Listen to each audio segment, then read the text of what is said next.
Hello बच्चों, आज हम लोग क्लास 10th हिंदी क्षितिज का पद्य खंड का जो है 6वां चैप्टर लेकर के आए हैं, जिसका कि नाम है संगतकार और लिखा गया है मंगलेश डबराल जी के द्वारा।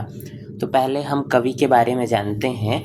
मंगलेश डबराल जी का जन्म 1948 में टिहरी गढ़वाल उत्तराखंड के काफल पानी गांव में हुआ था।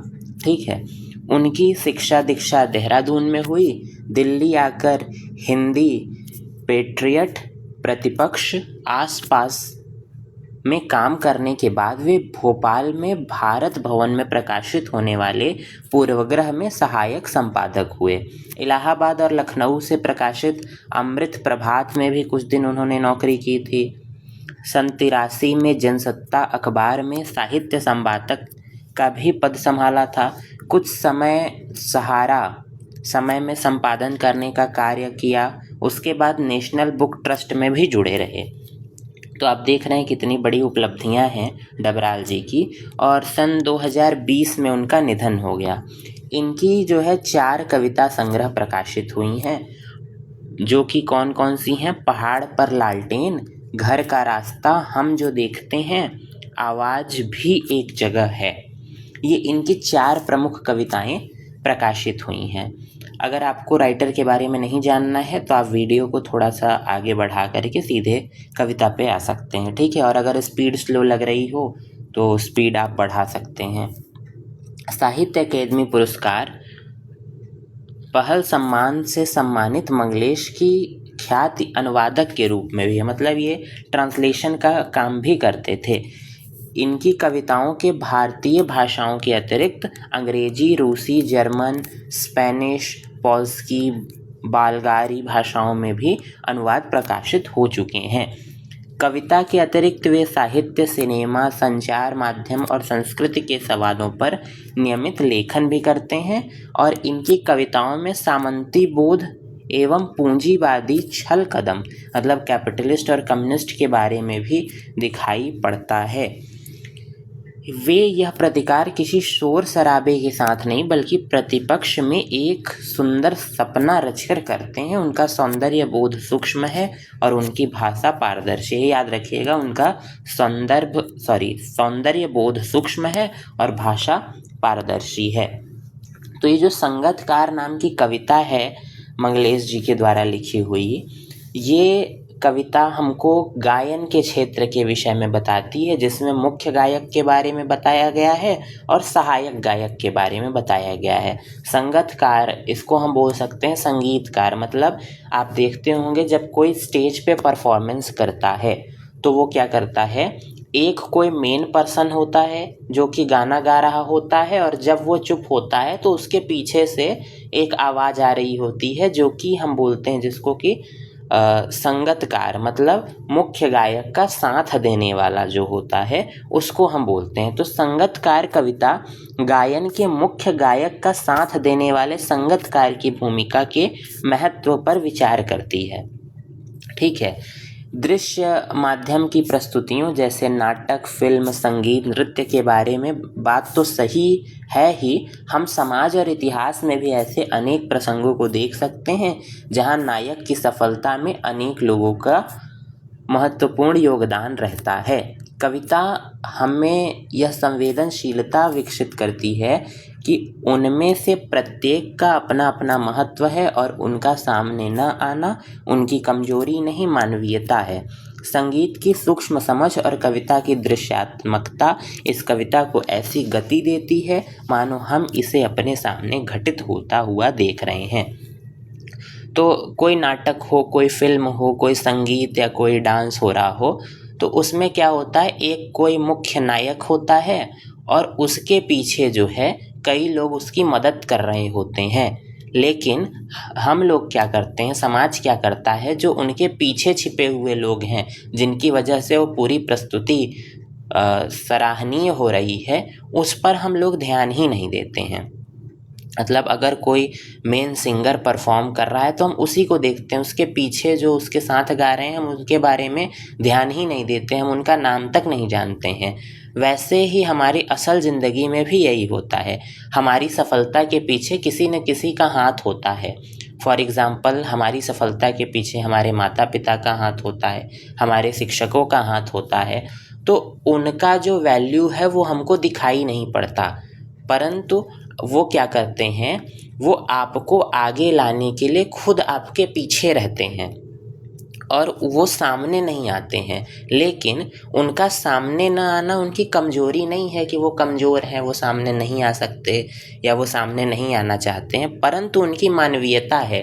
वे चाहते हैं कि आप आगे बढ़ें और वो पीछे से आपकी सफलता को सेलिब्रेट करें। ठीक है, ये कविता संगीत की सूक्ष्म समझ और ये जो दृश्यात्मकता है इस कविता में, मतलब ऐसा लगता है इस कविता को देख करके, इस कविता को पढ़ करके, इसकी गति ऐसी बनाई गई है कि मानो हमारे सामने यह घटित हो रहा हो।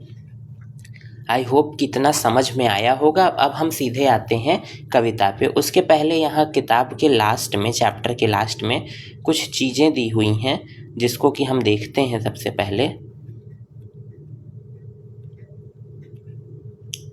ये देखिए, सरगम और सप्तक, ये दो शब्दों का प्रयोग आया है कविता में। तो सरगम क्या होता है? संगीत के लिए 7 स्वर तय किए गए हैं, जिसमें षडज, ऋषभ, गांधार, मध्यम, पंचम, धैवत, निषाद, ये 7 स्वर तय किए गए हैं। इन्हीं के नामों के पहले अक्षर को हम लेकर के गाते हैं। सा, रे, ग, म, प, ध और नी, इन्हीं को सरगम कहा जाता है। ठीक है, और सप्तक का क्या अर्थ होता है? 7 का समूह, 7 शुद्ध स्वर हैं, इसीलिए यह नाम पड़ गया सप्तक। लेकिन ध्वनि की ऊंचाई और नीचाई के आधार पर संगीत में 3 तरह के सप्तक माने गए हैं। किस तरीके से हम अपने म्यूज़िक को लाउड कर रहे हैं, ठीक है, किस तरीके से हम ऊंचा नीचा कर रहे हैं, उसके हिसाब से 3 सप्तक माने गए हैं। यदि साधारण ध्वनि है तो उसे मध्य सप्तक कहेंगे,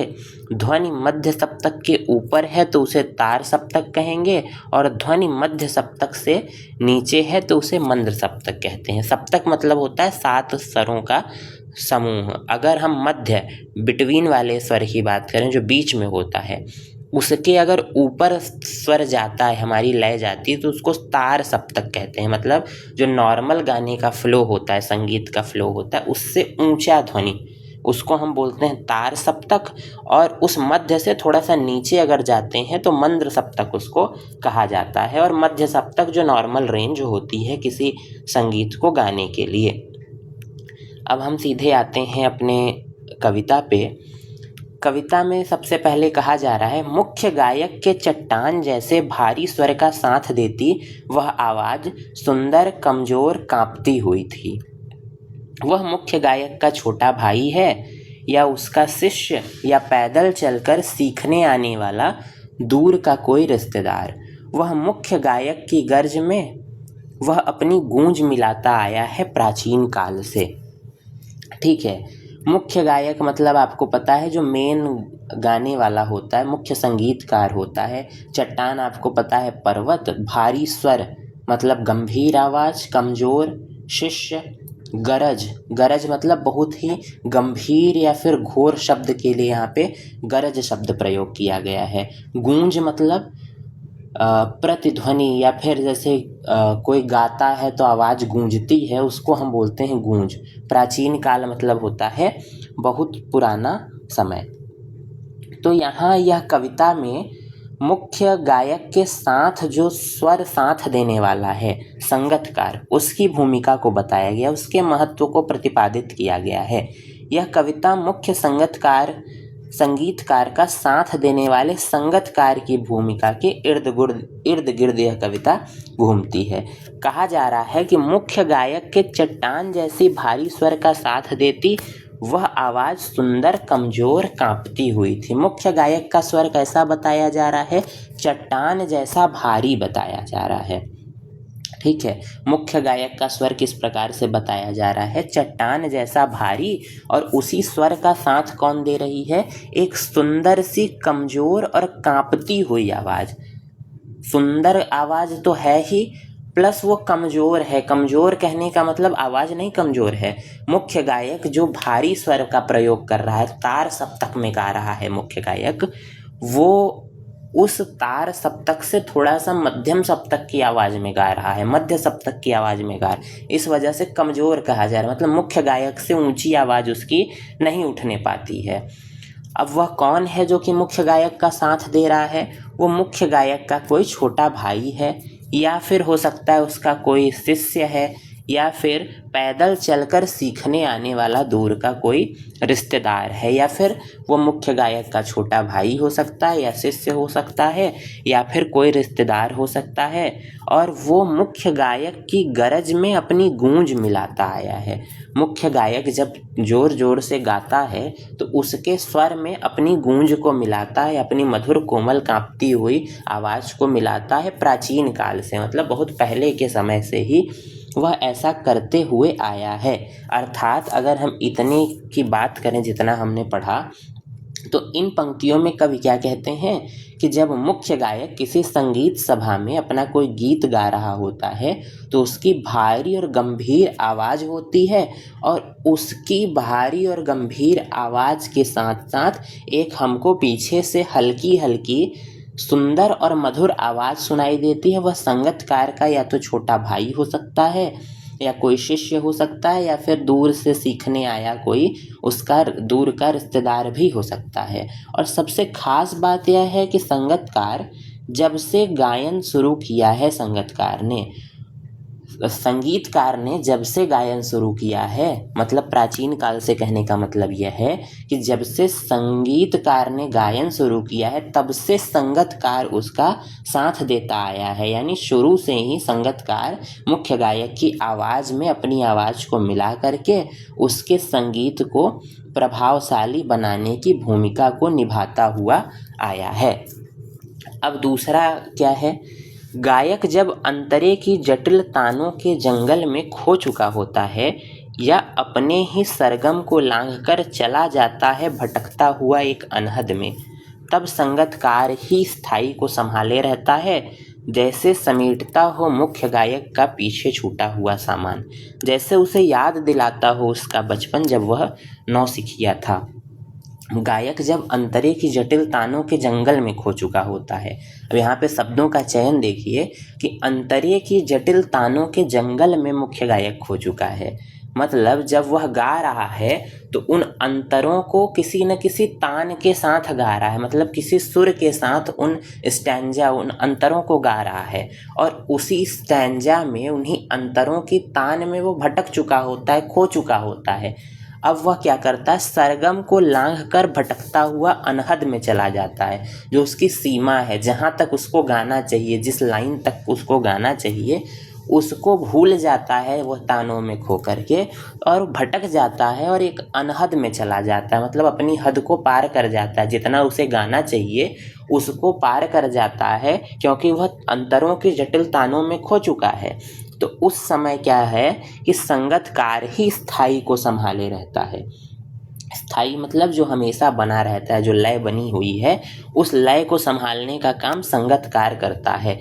कभी कभी क्या होता है कि मुख्य गायक बहुत ही तेज से गाना शुरू कर देता है और लाइन को काफ़ी लंबा खींच देता है, उस समय पीछे से संगतकार उसको संभाले रहता है, और उस समय ऐसा लगता है कि जैसे वह मुख्य गायक का पीछे छूटा हुआ सामान जो है समेट रहा हो, और उसको याद दिलाता है उसका बचपन में जब वह नौसिखिया था, नया नया संगीत सीख रहा था, उस समय किस तरीके से वह अनहद में चला जाता था, हद को पार करके आगे बढ़ जाता था, उसी बचपन की उसको याद दिला रहा है। अर्थात कहने का ये मतलब है कि कभी कभी मुख्य गायक किसी गाने की अंतरे को गाने में इतना मगन हो जाता है, इतना तल्लीन हो जाता है कि वह अपने सुरों से ही भटक जाता है, मतलब असली सुर को भूल जाता है, या फिर स्वर में आने वाले, उस अंतरे में आने वाले स्वरों का उच्चारण भी भूल सकता है। वह संगीत के उस मोड़ पर आ जाता है जहाँ पे वह संगीत का अंत निकट हो जाता है, अंत पास आ जाता है, मतलब अब इसके बाद संगीत नहीं गाया जा सकता क्योंकि वह गड़बड़ कर देता है। ऐसी स्थिति में संगतकार क्या करता है?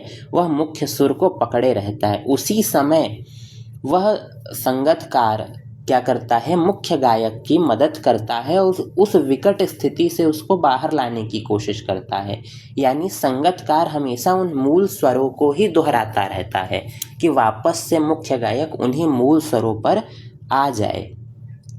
और जब वह मुख्य गायक खो जाता है अंतरों की तानों में, तब वह क्या करता है, सुर और तान की बारीकियों को सुलझा करके उसे याद दिलाता है, उसका बचपन याद दिलाता है। ऐसा लगता है जैसे वह उस सुर को वापस ला करके मुख्य गायक को दे रहा हो, मतलब कि उसका जो पीछे छूटा हुआ सामान है उस सामान को ले आ करके वह वापस कर रहा है और उसे उसका बचपन याद दिला रहा है जब वह नौसिखिया है।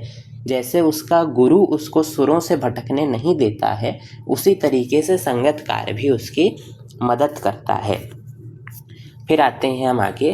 तार सप्तक में जब बैठने लगता है उसका गला, प्रेरणा साथ छोड़ती हुई उत्साह अस्त होता हुआ, आवाज़ से राख जैसा कुछ गिरता हुआ, तभी मुख्य गायक को ढाढ़स बंधाता कहीं से चला आता है संगतकार का स्वर। कभी कभी वह यूं ही दे देता है उसका साथ, यह बताने के लिए कि वह अकेला नहीं है और यह कि फिर से गाया जा सकता है। तार सप्तक अभी हमने आपको बताया था। तो जब तार सप्तक में उसका गला बैठने लगता है, जब वह गाने लगता है और उस गाने में उसका गला बैठने लगता है, गाते गाते उसका गला बैठ जाता है, और जब किसी गायक का गला बैठता है, आवाज़ बैठ जाती है, तब उसको लगता है कि गाना खराब हो सकता है, गीत खराब हो सकता है। उस समय उसकी प्रेरणा उसका साथ छोड़ती है, उत्साह अस्त होता हुआ दिखाई पड़ता है और आवाज़ से कुछ राख जैसा गिरता हुआ दिखाई देता है। मतलब राख जैसा गिरना, मतलब राख में क्या होता है, थोड़ा सा किटकिटाहट होती है, खरखराहट होती है। तो उस समय मुख्य गायक की आवाज़ से राख जैसा कुछ गिरता हुआ दिखता है, मतलब आवाज़ उसकी लड़खड़ाती है, खरखराहट आ जाती है आवाज़ में। उसी समय मुख्य गायक क्या करता है, उसी समय संगतकार मुख्य गायक को ढाढ़स बंधाता है। कहीं से एक आवाज़ चली आती है, एक संगतकार का स्वर चला आता है जो कि मुख्य गायक को ढाढ़स बंधाता है। ठीक है, और ये तो संभालने की कोशिश करता है, साथ साथ कभी कभी वो क्या करता है, संगतकार यूं ही उसका साथ दे देता है। मतलब वो भटक भी नहीं रहा होता है मुख्य गायक, उसकी आवाज़ लड़खड़ा भी नहीं रही होती है, वह गाता रहता है, पर फिर भी संगतकार पीछे से गा करके उसको बता देता है कि वह अकेला नहीं है। ठीक, वह उसका ऐसे ही साथ देता है, यह बताने के लिए वह अकेला नहीं है, या फिर यदि कोई गलती हो गई है तो उसको फिर से गाया जा सकता है, ऐसा संगतकार बताता है। मतलब यहाँ पे कवि कहते हैं कि जब मुख्य गायक संगीत शास्त्र से संबंधित विधा का प्रयोग करके ऊंचे स्वर में चला गया है तो उसका गला अब बैठने लगता है, उससे सुर नहीं संभलते हैं। तब गायक को ऐसा लगता है कि अब उससे आगे गाया नहीं जाएगा, उसके भीतर निराशा आने लगती है, उसका मनोबल खत्म होने लगता है, उसकी आवाज़ कांपने लगती है, जिससे उसके मन में निराशा व हताशा प्रकट हो जाती है।